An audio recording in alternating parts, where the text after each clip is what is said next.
I want to talk a little bit about OpenStack and spend a little bit of time on, the growth of it, I guess the hype cycle of OpenStack, if you will, and then a retrospective on it.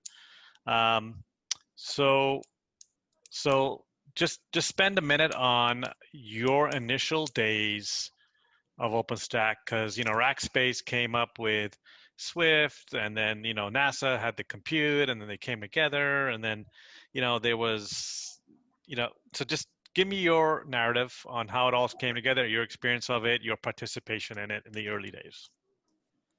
Yeah, so in early 2010, we started getting a couple of big deals done on a professional services basis, one with Internet and another one with Korea Telecom. And, those gigs were basically with CloudStack. Wait, you guys did Korea Telecom? Yeah, KTU, first public cloud. So that was like a big deal in OpenStack world. So I didn't realize that was you guys.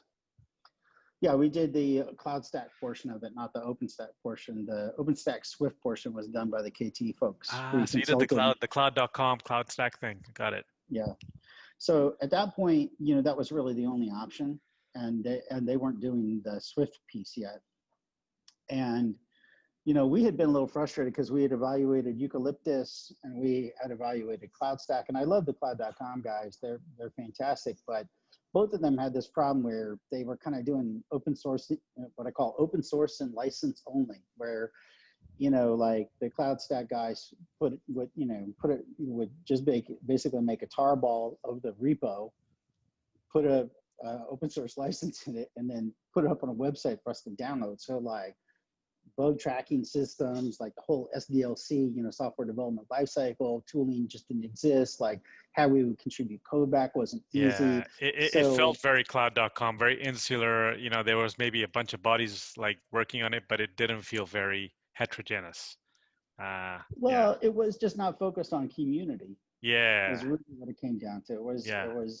And I think that part but of that. if you, I don't know if you got to work with, did you work or get to know Sheng a little bit in those days? Super well. Are you kidding me? We spent so much time with those guys on the KT deployment. It's not even funny. They were making a pivot over to the open source, and it was really because I think they were starting to feel the pressure from us amongst other people to do it.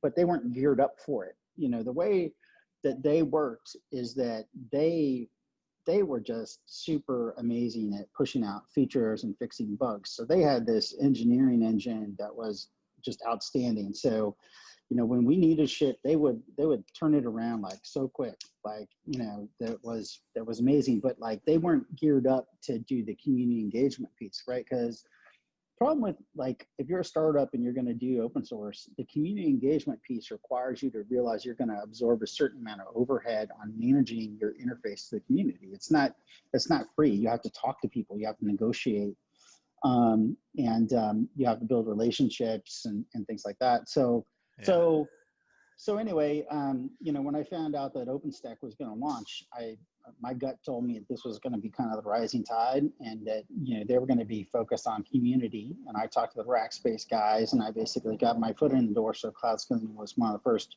25 companies to sign on, and then we started to pivot over to basically from professional services to building product around OpenStack, and we just knew that because OpenStack was focused on community first, that was the right way to build an open source community. And so we wanted to be on top of that. We just knew that wave would get bigger and bigger.